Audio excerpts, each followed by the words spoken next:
I know a lot of you guys are here because of my One Piece content, but I've actually started to make Attack on Titan content, and the channel name is Titan Mac. It doesn't have a huge following right now, so I'm not too sure if you guys want to check it out or not. But if you are a fan of Attack on Titan, I will be uploading probably every other day on that channel, doing some crazy videos on that channel. And I'll tell you right now, the series Attack on Titan right now is in a good place. So if you are a fan of Attack on Titan, go check it out. But if you are not a fan, please don't check it out because I don't want you guys wasting your time. But let's get to the video. Fujitora's secret abilities. Isho, the purple tiger, Fujitora, has risen to the admiral spot during the time skip, during the days of Aokiji leaving the admiral spot, and Akainu rising to the fleet admiral position.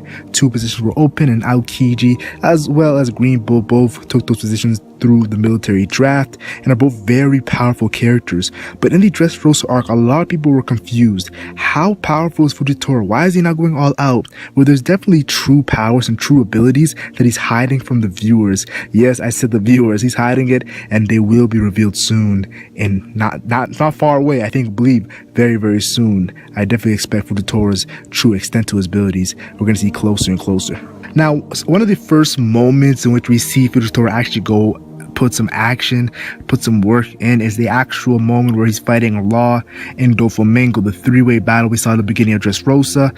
I saw a cool moment where Doflamingo, the warlord, who Doflamingo, I believe, is very impressive. He's a very powerful character, stated that Fujitora was a monster. So he already got the respect of Doflamingo, stating he's a monster, and it just shows the difference because Doflamingo saw Luffy and Law as like he saw them as weaklings, while he saw Fujitora as someone who was a monster. So definitely that already gives us a hint that Fujitora is definitely a character who we cannot underestimate. I definitely also want to say this: he was also bringing down meteors like it was casual. Law and Doflamingo had to slice those meteors up because Fujitora had no regard for human life. Let's be honest here, yo. He was bringing down meteors like it's nothing, and that was very spooky indeed. Also, when he was casually fighting a very powerful hockey user who recently obtained a Logia fruit, I'm talking about Sabo obtained the Marimara no Mi that used to belong to Portgas the Ace's brother. Sabo was definitely not someone you can laugh at, scoff at. He's a very powerful character in which I put him in the same regard as Doflamingo, though I do think it's very close, and I'm not going to give my opinion because a lot of people will get angry if I do, but I do want to say this: Sabo was fighting Fujitora, and he's like, you're not even trying. Is this the extent of an admiral? And that's another moment where Sabo was looking at Fujitora like, yo, what are you playing around here? Why are you not trying? So definitely that fight was a very interesting fight, and I've done multiple videos on the actual battle. I did a whole video on Fujitora and Sabo, so you can watch that. But definitely, let's move on. Now, I'm going to go away from Fujitora for like a quick second. I want to talk about Brook. And we guys know Brook. You probably think, why am I talking about Brook? Brook, when he actually sheathes his sword at the end, it's pretty badass how he cuts his opponents in his ice and everything. That's pretty cool. And then we have Zoro, and when he sheathes his sword, his opponents get cut up. Even a pacifista will get cut up. Or should I say Akuma / pacifista. Shout out to Thriller Bark. But when it comes to Fujitora, when he sheathes his sword, we saw his attack. It was called, I believe, in Japanese, Jikoku Tabi, or Hell's Journey was the definition. And he will send his opponents to the underworld. We saw when he first used it, Luffy was like, whoa, this guy is definitely someone who's very powerful, very strong. And we know Luffy, when he says someone's strong, they're definitely strong. And we saw when Zoro got the work of this attack, he was struggling for a bit, and then Zoro came out with the long distance slash attack. So that was very cool by Zoro. But still, this attack is very devastating, and it's always had me like, yo, this is a very cool attack. Now, one of the biggest theories when Fujitora was first introduced, I know my boy King Recon was talking about this theory to me, was that Fujitora was gonna bring down one of the moons. Because when Fujitora brought down a meteor, yeah, a lot of people were saying that he was gonna bring down one of the moons, and Enel was gonna be on the actual moon he brings down. And you're probably thinking, yo, is this Dragon Ball Z? Like, come on, like, is Piccolo destroying the moon? Well, I'll tell you guys right now, in One Piece, there's not just one moon. There's actually 6 moons, so bringing one down would actually not be that bad. So I definitely feel like if Fujitora went all out one time and at the end brought down a moon to the actual Earth, the moons don't seem that big compared to the scale of the One Piece world, the Earth. So I definitely believe that would be very crazy. And if Enel and his army was on it, that could be a great way to reintroduce Enel to the story, the Blue Sea, in which he has never been on. And he's pretty much downplayed the Blue Sea. And Luffy told him there's multiple powerful characters in the Blue Sea stronger than you. So that was a very cool moment. If Fujitora brings Enel down, maybe they have some interaction. That would be very cool. Now, a couple other attacks we've seen Fujitora use: Gravito, aka Gravity Blade. It's very controversial, and I will discuss it towards the end of this video, because there's a lot of arguments towards this situation when it comes to Fujitora and his sword. And he also has an attack called Moko, aka Fierce Tiger. And I'll tell you right now, it kind of reminds me of, you guys know Pain from Naruto. If you guys don't know, it's a gravitational push, and I definitely feel like Fujitora, this attack is very cool, and it goes with his moniker, the Purple Tiger. So definitely interesting stuff here. I enjoyed seeing these attacks. Now, I'm going to bring up Spawndom, and you're probably thinking, for first Mac, you bring up Brook in a Fujitora video. Now you're bringing up Spawndom in a Fujitora video. Well, this is actually more interesting than the Brook situation. Spawndom, we all knew his weapon was an actual sword that turned into an elephant. Yes, his weapon ate the Zozo no Mi. And I'm not talking about the Zozo no Mi, the ancient type mammoth that Jack has. I'm talking about the actual Zozo no Mi, the elephant fruit, a Zoan fruit. And he explains that Vegapunk developed a way to actually have fruits into weapons. So that was a very interesting concept and very cool. But it wasn't the first time we actually seen this. Yeah, the first time we actually seen this was all the way back in Alabasta with Mr. Four. Yes, the man who thought he was a freaking Alex Rodriguez. I'm not too sure who he thought. It was Big Papi, David Ortiz. Mr. Four was a baseball player, and he had this sort of gun that ate the dog no Mi. So he was like, his name was Lasso the dog, and he was shooting out baseballs for Mr. Four to hit. So definitely, this is not the first. This was the first time we actually saw a fruit and a weapon combined. And it always had me wondering, like, what is this? What is this? Like, how is this possible?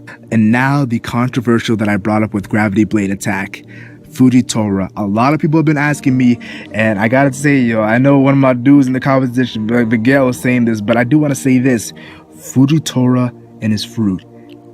Did he eat the fruit, or did his sword eat the fruit? And a lot of people have said yes, a lot of people have said no. I've gone back and forth, and I switched I'll tell you right now, I switched my take. I'm not gonna lie to you guys. I switched. I said yes at first, then I said no. Now I'm thinking about it. I'm 50-50, but I'll actually entertain the arguments of him actually having a fruit on his sword, or him not having the fruit on his sword and having him in his body. And we'll say this: some people say that he doesn't have the fruit on his sword because we've only seen 2 cases of it, and they were Zoan fruits, the dog Zoan and the elephant Zoan, and Fujitora has a paramecia. So that's one argument, though other people have refuted this and saying that, okay, what about the conscience of the sword and crazy like that, some weird stuff, the way that Zoro and his cursed sword. Another thing that people have said to argue that he does not have a sword fruit is the actual flying ship moment.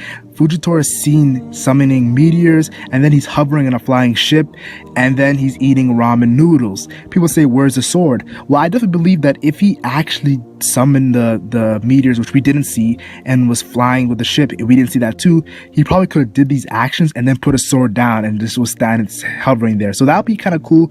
I'm not too sure if this refutes it, but these are some arguments against Fujitora. Now, an argument that is used for Fujitora is that Fujitora has never ever used the fruit, the gravity fruit, without his sword, and that's a very good argument. With characters like Whitebeard, who use a fruit and his weapon Bicento, combining it, we've seen Whitebeard use it without the weapon and with it. But Fujitora is a character who we've seen him only use his fruit with his sword. So this argument is a very long one until we actually see the confirmation of the fruit and the naming and everything like that, which I believe is probably going to be in the future. Maybe if we see Fujitora at the end of the Wano arc, maybe, or maybe at the end of the story when he's battling a character like Zoro. I'm not too sure, but this will definitely be revealed, and a lot of people will be like, yo, I called it. A lot of people say, oh, I was wrong. Who knows? Now, I still have more to talk about when it comes to Fujitora, and one of the biggest things I want to talk about is him blinding himself. Yes, it was revealed. A lot of people are making theories how Fujitora blinded himself was an opponent, but actually he himself has blinded himself, and it'll be kind of cool if he did it when I was a kid, if we see a full flashback of Fujitora actually blinding himself, what he saw, because he saw something so disgusting that he had to blind himself. He probably witnessed some of the most evilest things, and that's what Fujitora is. He's a very cool character, I'll tell you right now, and he's a lot of things that I want to know more about him. Though I do want to, and he is my favorite admiral. I'm not gonna lie to you guys. He is my favorite admiral, and I believe observation haki is gonna be his special forte. We've all seen the character known as Katakuri. I'm not gonna spoil anime onlys because I believe they just saw his name. I'm not too sure, but they do not know what the extent of this character Katakuri. But I do want to say this: the Fujitora's observation haki, we definitely could see, and I will say spoiler alert for our manga, you might want to mute the video at this time. We're gonna see some crazy stuff because we've seen there's a moment in the actual green bit moment where he's like, I hear lightning. So is that because his ears were heightened because his eyes are gone? We know blind people have other senses heightened. He heard lightning when Doflamingo didn't even hear it. We also have moments where he's like, I shot the Ferris because I saw this in his video where like Fujitora's like, I have seen a premonition, and he goes back to Dressrosa. So and he's like, the tide of the battle has changed. So we've seen that. We've also seen him using this future maybe telling when he's gambling. We've also seen him maybe do it in the situation of betting on Luffy. So definitely we've seen Fujitora. There's been a lot of controversial moments if he is actually seeing through the future because of his observation haki. And I believe the fact that he's a blind and his observation haki seems to be trained a lot, I believe he actually does have the future telling ability. Now, the reason why I'm a big fan of Fujitora personally eating the actual gravity fruit is because I'm not too sure how he can awaken if the sword aided. So that's why I'm a big fan of him not eating it, because I want to see a Fujitora awakening.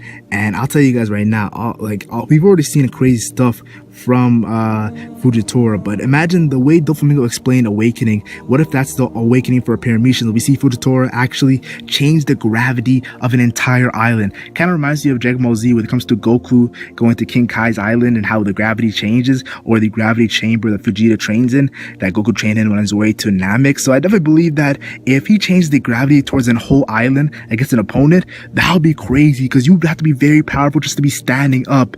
The amount of gravity going down on you, oh my goodness. Also the fact that he's a master swordsman, adding a master of observation haki, adding a master of his fruit awakening, this guy would be a monster, just like Doflamingo stated. Oh my goodness, the hype would be real. But that's just my thoughts on Fujitora and his secret abilities. And I know this was a video where a lot of people might not enjoy it, because Fujitora is not really I think a big fan favorite, but still I enjoy talking about this character, my favorite admiral. But tell me your thoughts in the comment section. What do you think Fujitora's secret ability